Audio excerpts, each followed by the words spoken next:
tenho saudade do mar, das viagens. Até, curiosamente, o segundo romance que eu publiquei é um romance regionalista. E o ambiente central é um açude. E até uns críticos disseram que eu levei o mar para o sertão, de tanto que eu me identifico com a água, né? Afinal de contas, eu sou um produto, eu saí do mar como um embrionário, uma célula embrionária, e tenho uma adoração pelo mar. E o mar me marcou muito na minha literatura. A maioria dos livros que eu publiquei até hoje são de tema de mar. E ele me exerce um fascínio pelo mistério, pelo medo. Em longas viagens que eu fazia, desde de 20 dias, 30 dias, aquela solidão absoluta, e vinha à noite aquela escuridão,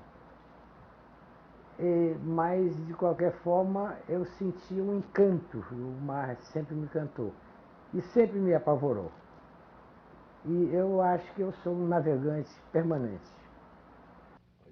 Eu gosto de metáforas. Gente, eu nunca vi igual uma do Moacir no livro Maré de Cada Porto, quando ele compara uma onda crescendo e se envergando a uma vespa. É maravilhoso. Longa viagem, regresso mais velho, mais tolo, e vi muita coisa. Num crepúsculo manso, uma vaga de onda crescendo e se envergando em forma de vespa. Vi as bolhas se inflarem com a luz do sol morto no topo da vaga e se arrebentarem no arrojo das águas, se partindo, e o som do estalo chegando ao ouvido da maruja embevecida, como canto de sereias, de que narram lendas antigas. Este é um trecho do romance Maria de Cada Porto, escrito por Moacir C. Lopes em dezembro de 1959. Época que marcou a criação de um estilo muito pessoal, que lhe abriria as portas da literatura brasileira e o tornaria famoso em vários países. Eu comecei a escrever, eu lia muito, fui marinheiro durante 8 anos, participei de toda a guerra e lia muito a bordo. Então chegou um momento que eu resolvi que poderia ser escritor. Então comecei a dirigir a minha leitura já para o aspecto técnico de analisar o estilo de cada autor, para formar um estilo próprio. Escrevi o meu primeiro romance, o Maria de Cada Porto, a bordo do navio, ainda novo, né? E escrevi e reescrevi, buscando justamente, quando estreasse de uma forma definitiva, assim, que marcasse bem um estilo literário. E realmente eu tive sorte, porque quando publiquei o livro chamou muito a atenção pela técnica literária, pelo o tratamento do tempo, de ir e voltar. Então, esse tratamento do tempo marcou toda a minha obra e vem marcando até hoje. E foi uma estreia realmente auspiciosa e despertou interesse realmente em vários países. Suas obras foram traduzidas, aplaudidas e estudadas em universidades do Brasil e do exterior. Logo que o livro saiu, foi editado, foi um certo rebuliço na imprensa literária do país todo. Fui convidado para lançar o livro em todos os estados e houve uma imediata repercussão no estrangeiro. Ele foi radiofonizado na Polônia, foi traduzido na Tchecoslováquia, foi radiofonizado também em Portugal, em Lisboa, e até houve um problema lá que a pessoa que radiofonizou ele foi praticamente expulso de Portugal porque acharam que era uma obra meio subversiva. Quer dizer, esses problemas todos. E também houve uma repercussão favorável e negativa por parte da Marinha, que eles de início acharam que era um livro que contribuía muito para a história da Marinha, principalmente durante a guerra. aquelas operações de guerra, e fala de um naufrágio do cruzador Bahia, que é uma das maiores tragédias marítimas brasileiras. E então teve prós e contras nesse sentido, no sentido político, mas literariamente realmente foi uma estreia muito auspiciosa e me abriu as portas da literatura. Todas as editoras me procuraram para reeditar esse livro e editar obras próximas, e foi um início muito bom, realmente. Moacir C. Lopes é um ícone da literatura brasileira. Eu li o livro Maria de Cada Porto e eu fiquei encantada. Quando eu estava formando o meu estilo literário, eu achei que devia abordar o mundo de uma forma tríplice, dramática, lírica e realista. E nesse livro eu realmente usei esses elementos, porque a vida do marinheiro é de um realismo, às vezes até chocante, e ao mesmo tempo lírica, porque o mar tem uma marcação muito forte na vida de todas as pessoas que vivem nos navios.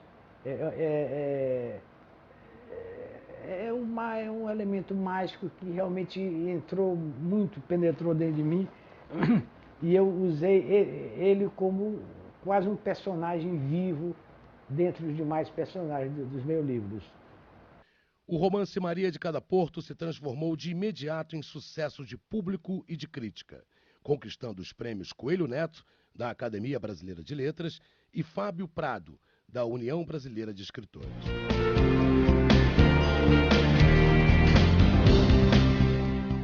A carreira literária do Moacir, assim como a sua história de vida, revela uma sensibilidade, a sensibilidade de um escritor que consegue traduzir, através do seu trabalho, coragem, amor, dor, sofrimento, alegria, mas de uma forma tão poética que nos arrebata como fã. E isso acontece porque a gente acaba se identificando com a obra, percebendo, através da percepção dele, o que a gente também sente, o que a gente também sofre, o que a gente também ama. Sem dúvida, toda essa experiência de vida do Moacir fez surgir no Moacir, desde a minitude, experiência essa como ele teve na minitude, um leitor compulsivo de leitura de cordel e folhetins, e na sua juventude como marinheiro, que na verdade permitiu ele conhecer o Brasil e vários outros pontos do mundo, aliada à sua sensibilidade, né, fez surgir já na sua primeira obra, Maria de Cada Porto, um escritor que é um escritor até debaixo d'água, como já dizia Jorge Amado. Maria de Cada Porto conta a história de marinheiros que viveram na Segunda Guerra Mundial.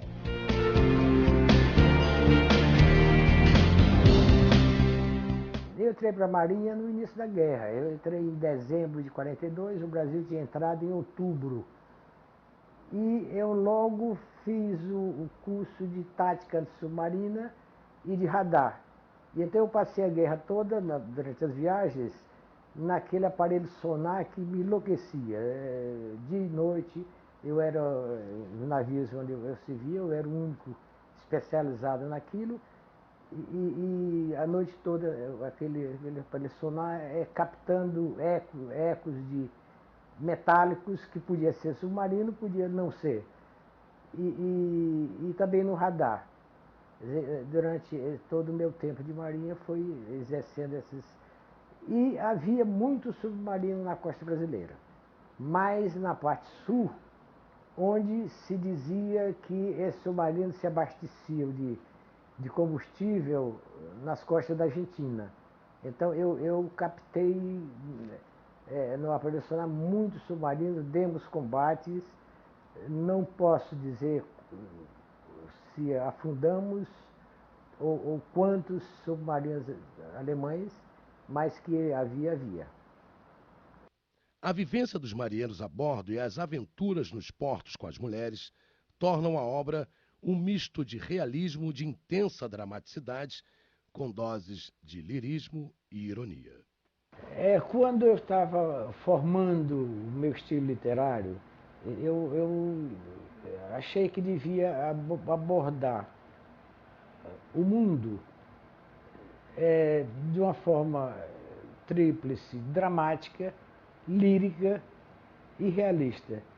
E nesse livro eu realmente usei esses elementos, porque a vida do marinheiro é de um realismo, às vezes até chocante, e ao mesmo tempo lírica, porque o mar tem uma marcação muito forte na vida de todas as pessoas que vivem nos navios.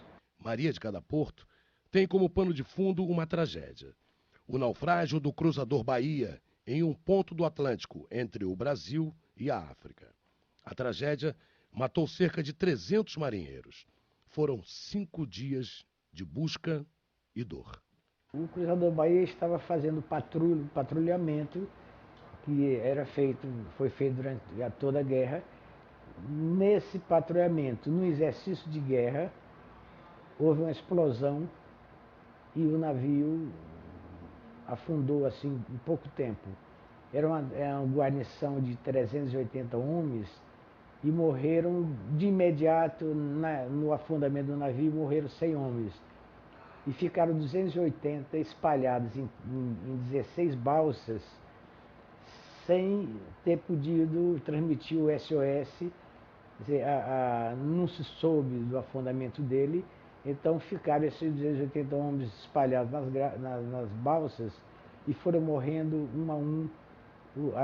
A história do Maria de Cada Porto se passa 5 dias, justamente esse sofrimento, a morte e o retorno da turma que vai morrendo, que viveram farras, momentos alegres, momentos líricos, morreram loucos, morreram feridos, houve uma evasão de água viva nas balsas. Então, então a história do Maria de Cada Porto é essa vivência de 5 dias em que esses náufragos vão morrendo e vivendo simultaneamente num flashback do tempo que vai e volta, vivendo em conjunto as suas aventuras de mar e de Marias em cada porto e tal.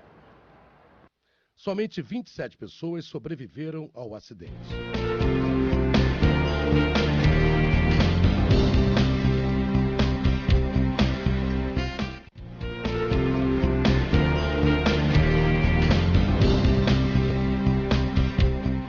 Reeditar a obra de Moacir Lopes e publicar os títulos inéditos deles, para nós da Editora Quartet é uma honra.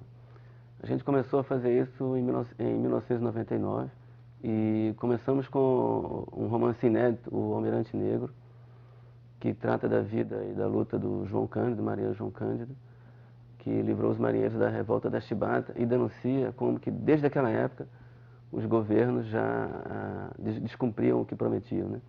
Naquela época foi rasgada uma carta de anistia que foi feita para os marinheiros, que logo em seguida os marinheiros foram presos e mortos, né? Alguns sobrevivendo. Então o Moacir resgatou essa história, que já tinha sido contada em uma reportagem pelo Edmar Morel. E o livro é muito legal, muito interessante, e a gente até se surpreende que nunca tenha virado um filme, né? Esse livro que é um épico da nossa literatura e da nossa história. Depois publicamos o romance de estreia dele, Maria de Cada Porto, que eu reputo como um dos melhores da obra dele, que não só pelo fato dele de ter sido o primeiro livro, dele ter mostrado já ali todo o seu talento. É um livro super ousado, um livro que tem uma técnica nova de narrativa, com flashback, com tudo mais. E é, no meu entendimento, uma coisa que ele nem gosta muito que eu fale, até meio naturalista. Por ser tão fiel à vida na caserna, à vida no navio, à vida no mar, né? E a vida do marinheiro que quando está em terra vai no cais e tudo mais, que é o Maria de Cada Porto, um romance de 59, com uma técnica que pouca gente tinha usado naquela época. Depois fizemos outros títulos, A Ostra e o Vento, que é o seu mais famoso, que virou o filme do Walter Lima Jr. Mas eu acho que o romance, para mim, dele, que marca mais é o Maria de Cada Porto. Que a partir dali ele já mostrou quem ele era, entendeu? Um romancista completo. Moacir nasceu em Quixadá, interior do Ceará, em 1927. Perdeu o pai aos 2 anos de idade e a mãe aos 11. Esse cenário de infância serviu de tema para o seu segundo romance, Chão de Mínimos Amantes. O segundo livro eu resolvi voltar à infância, então eu criei todo aquele ambiente do interior, com aquela cultura, e pegando um personagem que era um tipo de Moisés bíblico, que é o anti-herói, que é o herói e anti-herói.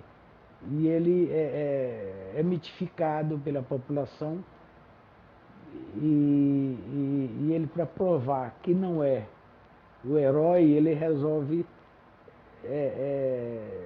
convencer que ele é o anti-herói. E ele acaba sendo destruído por ele mesmo, como um mito, né? E depois de morto, ele passa a ser um mito permanente. E nesse romance, eu vinculo alguns personagens que foram parentes meus, com outros nomes, logicamente, e muitos episódios da minha infância eu existo ali também com o nome de outros personagens.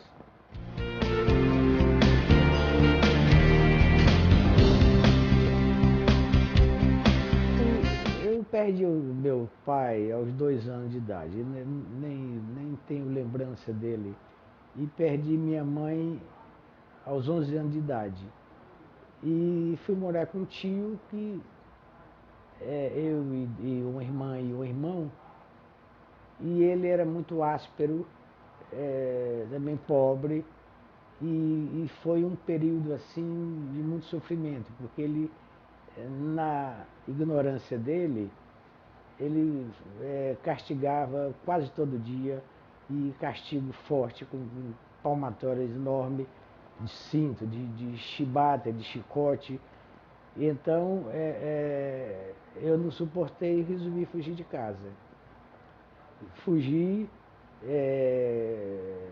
peguei o trem de madrugada, sem dinheiro, sem nada, cheguei em Maranguape, eu resolvi descer, procurei uma estalagem, e o proprietário da estalagem me deu apoio, e eu comecei a escrever cartas para os beradeiros que transitavam por aquela cidade, vindo ou chegando da Fortaleza para comercializar. E eu escrevia carta, fazia poemas, e lia muito literatura de cordel. Me encantava aquela literatura dos Carlos Magno, dos Paris de França, esse tipo de literatura. E já a partir daquele momento eu já me identificava com a literatura. Encontrado novamente pelo tio, Moacir planeja outra fuga. Seus planos eram rumo ao mar. Meu tio acabou me encontrando, me buscando, e eu voltei para Fortaleza, planejando outra fuga, essa fuga já através do Rio Grande do Norte. Quando chegaram a Fortaleza, uns navios, uma frota de navios chegou lá, e eu com a minha namorada, uma namoradinha, fui ao Mucuripe, e ela achou bonita a fala de marinheiro. E eu digo, olha, realmente tal. E como eu tinha que fugir de alguma forma, eu digo, bem, eu vou fugir para o mar. É um caminho amplo, vasto, e é um mundo que eu vou descobrir. E acabei entrando para a Marinha, para a Escola de Aprendizes Marinheiros lá de Fortaleza. Incentivado pela namorada, Moacir entra para a Marinha em 1942, em plena Segunda Guerra Mundial. Não, ali foi um acordo que Getúlio Vargas fez com Roosevelt, e o americano precisava de apoio da América Latina. Então o Getúlio fez certas reivindicações, como, por exemplo, montar a indústria a indústria do aço no Brasil. O Brasil podia ter sido ficado de fora, mas a Argentina ficou de fora, ficou neutro, o Uruguai ficou neutro, o Paraguai ficou neutro, mas houve esse acordo que o Getúlio teve que cumprir, então o Brasil entrou na guerra. Até contrário a uma corrente muito grande que havia ainda no Brasil, favorável à Alemanha. Não eram nazistas, o próprio Getúlio Vargas tinha uma certa simpatia pela Alemanha, mas não era pela Alemanha em si, era contra a Inglaterra, que exercia o domínio na América. Moacir passa 8 anos viajando. Durante esses anos, como marinheiro, ele vive intensas aventuras no mar e em terra. A minha vida na Marinha, quer dizer, foram 8 anos, era um período obrigatório que eu tinha que permanecer até concluir o tempo de serviço, que depois eu dei baixa. Peguei o início da guerra. Eu entrei em dezembro de 1942, o Brasil tinha entrado na guerra um mês ou 2 meses antes, e esses 8 anos foram realmente uma aventura completa de viagens, de farras nos portos, viagens aos Estados Unidos, a Cuba, Argentina, Uruguai, Paraguai, e aquela vivência a bordo que é também uma grande aventura, porque eu convivia com 200, 300, 400 marinheiros, cada um vindo de um estado diferente, cada um trazendo a sua cultura, a sua experiência de vivência, experiência sexual, e as aventuras principalmente de mulheres, que a gente, quando chegava no porto, era depois de 15, 20 dias isolado no mar, então a gente necessitava urgentemente, logo que o navio atracava no porto, de procurar uma vida mais suave com mulheres, né? Bem, nessas aventuras houve muita coisa curiosa, como por exemplo em Havana,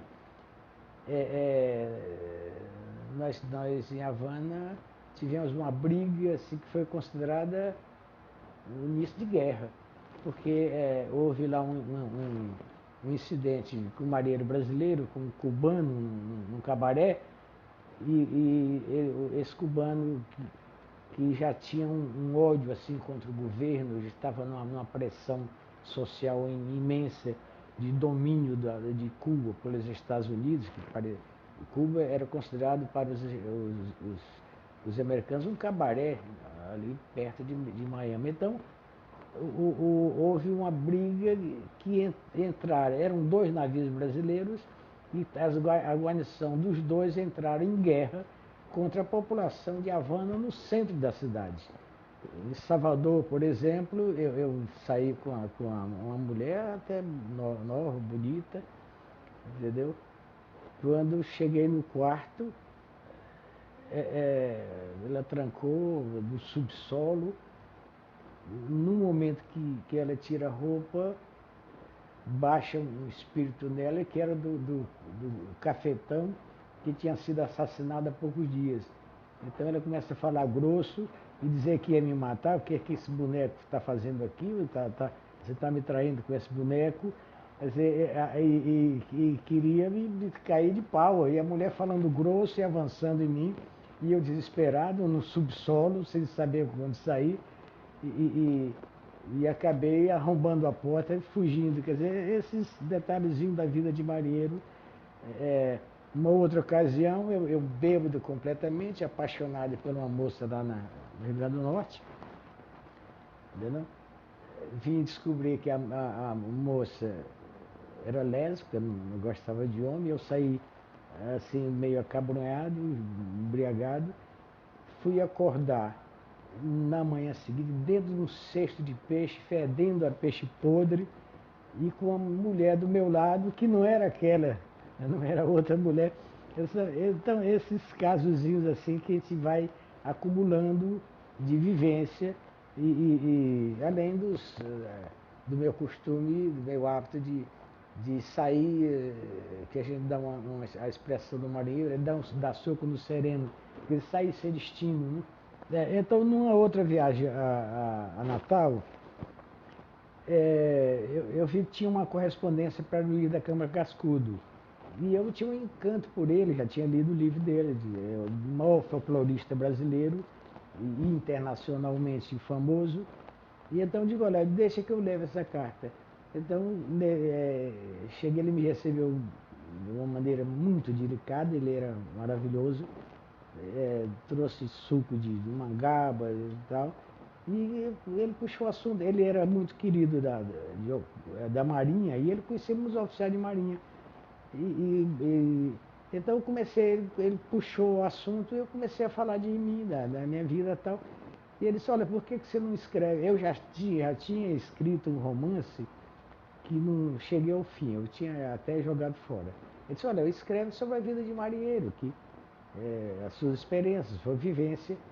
E aí realmente eu comecei a escrever o Maria de Cada Porto, já influenciado por ele. E outra ocasião foi em Porto Alegre. Eu resolvi procurar o Érico Veríssimo, que era também um escritor, já que eu tinha lido algumas obras dele. Ele também recebeu muito bem. E até ele tinha publicado o livro O Gato Preto em Campo de Neve. E estava escrevendo a continuação e ele não tinha título. E até eu sugeri, por que você não bota o título de A Volta do Gato Preto? Nessa mesma viagem, eu fiz uma farra atravessando a madrugada com Lupicínio Rodrigues, que é um compositor que eu adoro a música dele, a obra dele toda. São essas vivências assim que realmente marcaram a minha vida, né? Convive com os mais variados tipos humanos e consegue captar igualmente suas experiências de vida e explorar a criação de seus personagens. No livro O Almirante Negro, Revolta da Chibata à Vingança, Moacir mostra essa experiência. Eu estava escrevendo Maria de Cada Porto, eu pesquisei sobre o João Cândido, a Revolta dos Marinheiros. O João Cândido era um mito, todos os marinheiros lembravam, era na Marinha dos anos 43, 44, falava-se muito no João Cândido. Era e continua sendo um mito dentre os marinheiros. E eu dei uma pincelada sobre o tema no romance Maria de Cada Porto, mas não me estendi. Agora, recentemente, eu resolvi voltar ao assunto com mais profundidade, porque eu acho que era um dever que eu tinha de prestar essa homenagem ao João Cândido. Nessa ocasião, saiu um livro de Mamoré, um grande jornalista cearense também, que o título era Revolta da Chibata. E engraçado, eu estava pesquisando, ele estava pesquisando do outro lado. E ele publicou esse livro, que é um livro marcante, mas eu achei que eu podia dar outra visão, como marinheiro que fui, com experiência de marinheiro, e dando inclusive importância aos personagens secundários daquela revolta, acontecida em 1910, que em cada navio foi nomeado um comandante, um marinheiro. Esses personagens foram também importantes, porque a Revolta da Chibata, esse título foi dado pelo Edmar Morel, a Revolta dos Marinheiros, foi um complô muito bem urdido, muito bem organizado, em que eles dominaram praticamente o país, porque eles conteiraram o encouraçado de Minas Gerais na Bahia e o encouraçado de São Paulo, que eram os dois maiores navios do mundo. E fizeram a pessoa, olha, precisamos apenas que vocês façam a abolição da chibata. Que não é possível que o marinheiro ainda apanhe a bordo dos navios. E a chibata não era uma chibata simples, não. Era uma corda, um pedaço de cabo, em que o chibatador mesmo, eles infiltravam centenas de agulhas, né, nesse cabo, só com a ponta de fora. Então, a primeira chibatada, o corpo já sangrava completamente. Entendeu? E o castigo era de 50, 100, 200 chibatadas. Era um negócio assim terroroso mesmo. E além disso, tinha o castigo da agonia, que era um enforcamento, colocava-se uma corda no pescoço do marinheiro e ele com apenas a ponta dos pés sobre 2 bolas de ferro e o navio viajando, tombando de um lado de um bode para o outro. Se uma bola daquela escapasse, o marinheiro ficava enforcado. E isso era uma cerimônia com os oficiais todos formados na popa do navio, e os marinheiros eram obrigados a assistir também. Quer dizer, era um terrorismo, uma escravidão que permaneceu até essa revolta da Chibata. Que foi um movimento aparentemente isolado, que acontecia no Rio de Janeiro, mas de uma dimensão nacional.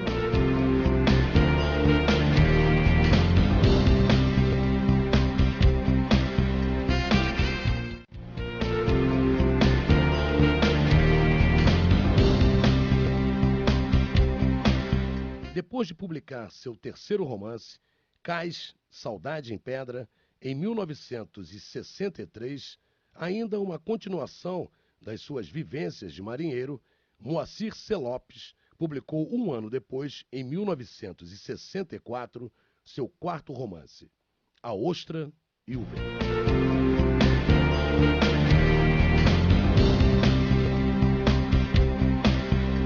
A história fala sobre Marcela, que chega a uma ilha com o pai, um faroleiro. Isolada na ilha, sem convívio com rapazes, Marcela cria na sua imaginação um rapaz, a quem dá o nome de Saulo. Toda noite, a jovem o chamava à praia e os dois se amavam. Mas Saulo, entidade divina, é apenas um habitante do vento em torno da ilha.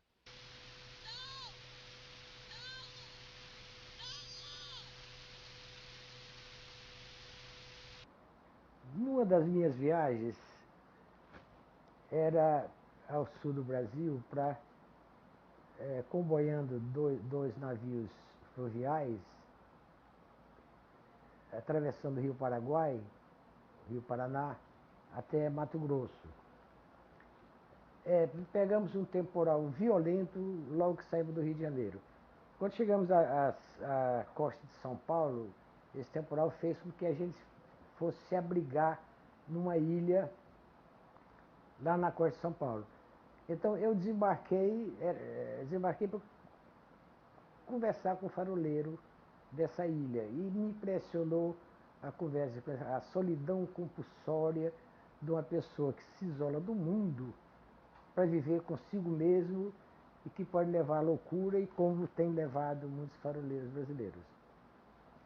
A partir daí eu resolvi escrever o livro que seria A Ostra e o Vento, cujo tema essencial seria a solidão, e essa solidão que leva a gente à loucura. No meio do caminho, eu resolvi criar uma técnica, uma linguagem totalmente revolucionária, no caso da narração do tempo e do espaço, e surgiu a ideia de uma menina criar um personagem na imaginação, e esse personagem queira a vida e dominar a ilha, e que, teoricamente, eu queria que esse livro fosse narrado por esse personagem que não existe fisicamente. Daí me obrigou a criar uma linguagem totalmente diferente do conceito de tempo.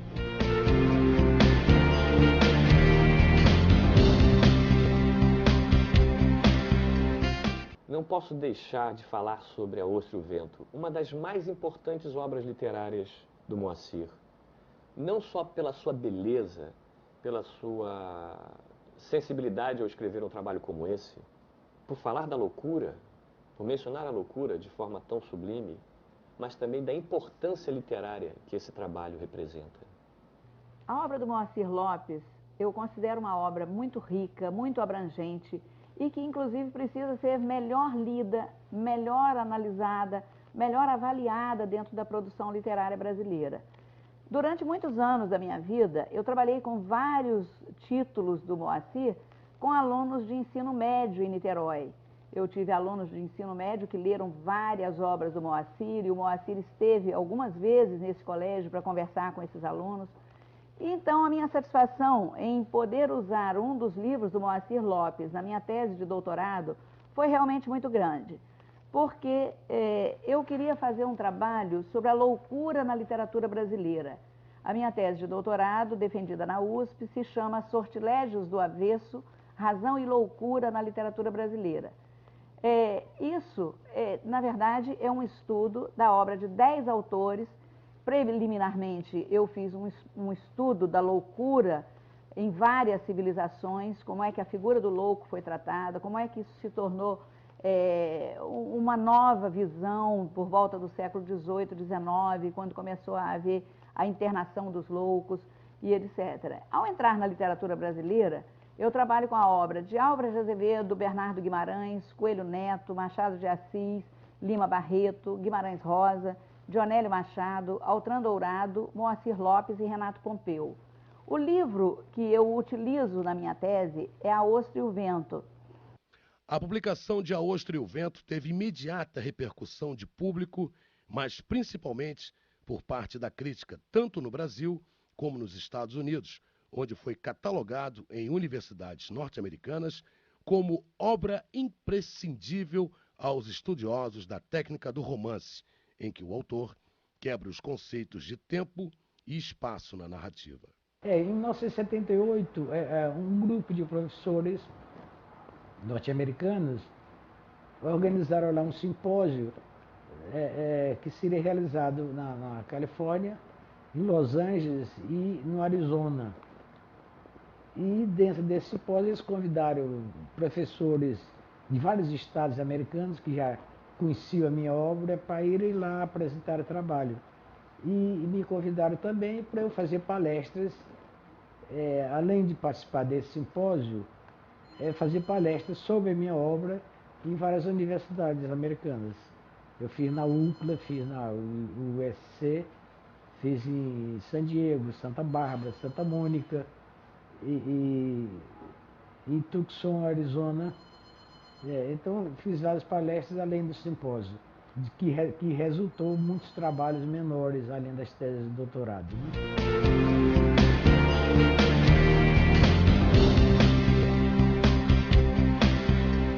Em 1997, o romance A Ostra e o Vento foi adaptado para o cinema por Walter Lima Jr.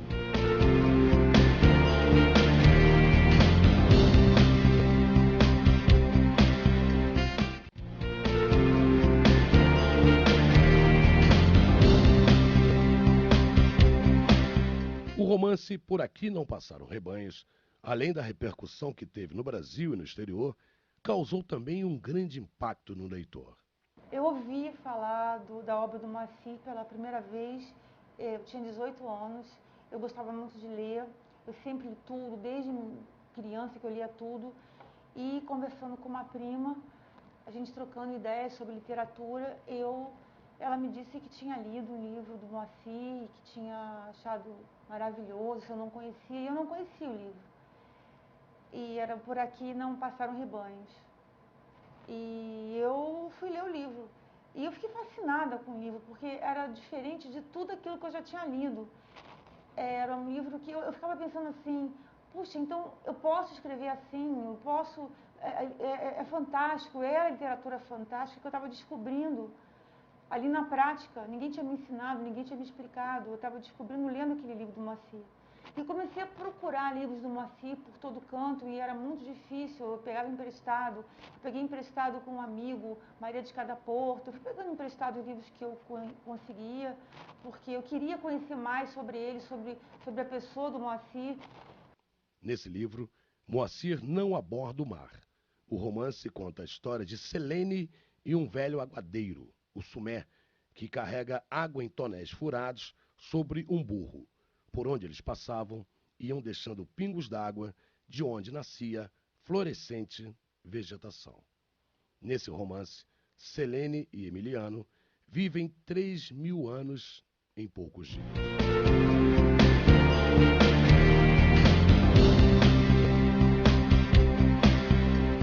Depois de dar baixa na Marinha, Moacir fixa moradia no Rio de Janeiro. Mas o espectro da morte volta a perturbá-lo. Ele perde uma filha vítima de drogas. Pouco tempo depois, recebe a notícia da morte do irmão Mário. Mais tarde, vem a sofrer a perda de um filho por leucemia, fruto do seu segundo casamento com a escritora Eduarda Zandron. Debaixo da Marinha em 1950 e comecei a vida civil da Estaca Zero aqui no Rio de Janeiro. E fui trabalhar em comércio e enquanto escrevia tinha que sobreviver e casei a primeira vez e me separei.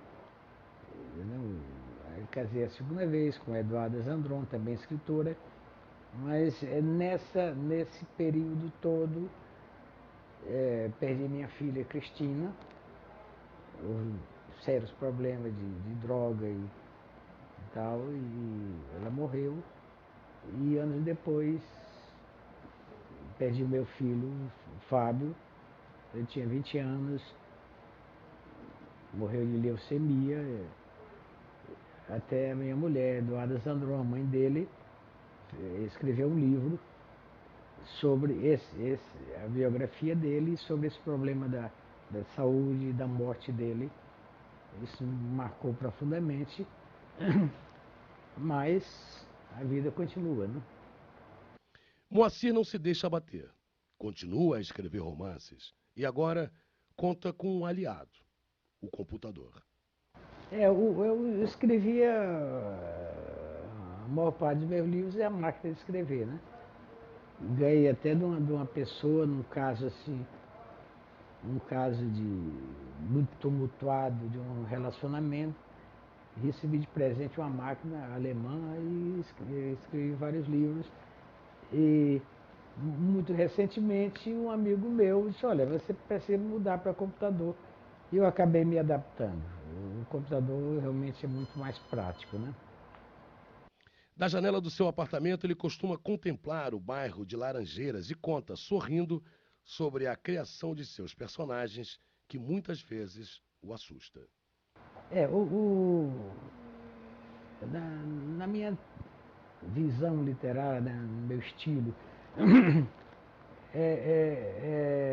faz com que eu entre muito na pele do personagem. Eu me envolvo demais com os personagens. Eu entro na pele do personagem feminino, como entro na pele do personagem masculino, para poder ter mais realidade.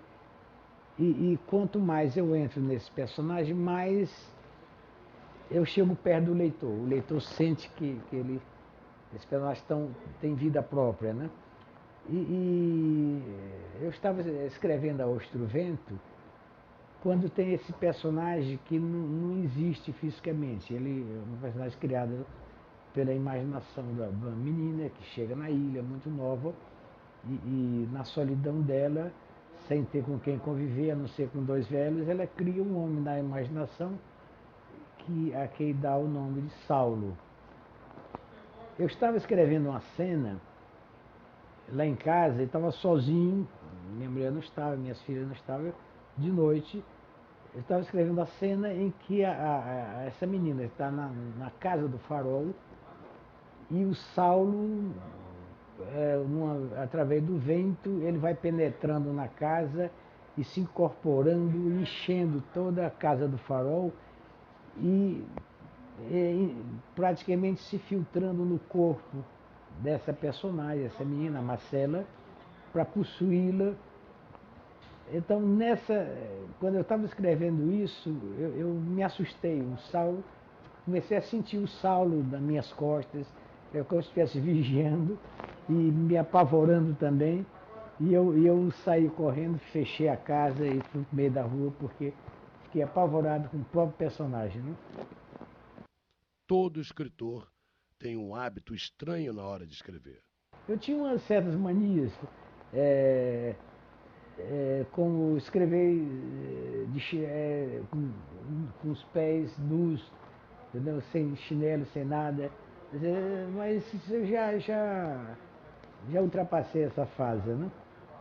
Apaixonado por livros, Moacir surpreendeu a todos ao criar, em plena Segunda Guerra Mundial, uma biblioteca a bordo de um contratorpedeiro. A moda pegou e se espalhou para outros navios da Marinha. Todo navio em que eu embarcava, eu procurava fundar uma biblioteca, criar uma biblioteca com livros doados, livros. Eu fazia uma campanha entre os marinheiros, muitos liam, muitos não liam, mas de qualquer forma eu criava uma biblioteca e quando eu saía do navio eu deixava essa biblioteca formada, né? Não só livros, também revistas, né? A paixão pelo mar. Quando esteve na Ilha da Trindade na década de 50, a bordo de um contra-torpedeiro, Moacir ouviu relatos impressionantes de marinheiros que serviam naquela ilha.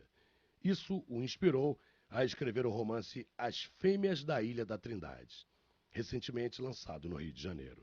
Uma das últimas viagens, dentre as últimas viagens, foi em 1950, o meu navio, o contra-torpedeiro Baipendi, ele foi escalado para ir à Ilha da Trindade levar uma comissão de cientistas. Então passei lá uns 4 dias e me impressionou muito essa ilha. É uma ilha vulcânica, é parte de uma cadeia de uma cadeia de serras vulcânicas e é só pedra numa praia, entendeu? Tem coisas muito curiosas. Então eu soube na ocasião de um estagiário. A Marinha mantém uma guarnição desde a Primeira Guerra Mundial, uma guarnição permanente de cerca de 40 homens, e aquela vida áspera leva marinheiros à loucura. Então um dos personagens um dia resolveu, recém-casado, levar a esposa e botou a ilha em loucura total, os marinheiros, né? E eu resolvi então escrever a história desse personagem.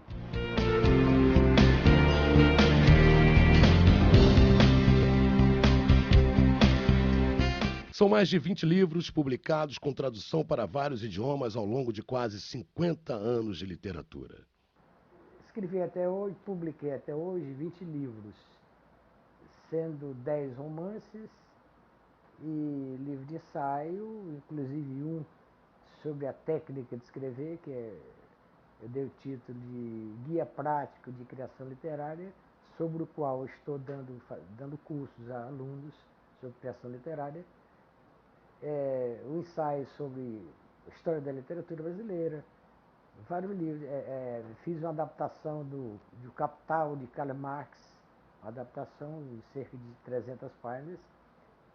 Então, foram 20 livros até agora e, logicamente, o 21º vou publicar sobre a Guerra de Canudos, Antônio Conselheiro. E eu continuo, estou vivo aí, né, escrevendo diariamente.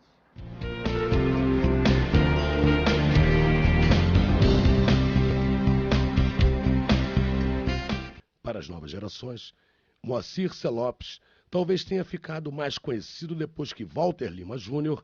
adaptou para o cinema o seu genial livro A Ostra e o Vento. Entretanto, o romance Maria de Cada Porto mostrou o que outras gerações já sabiam. Lopes é um mestre consumado do romance desde a publicação do seu primeiro livro.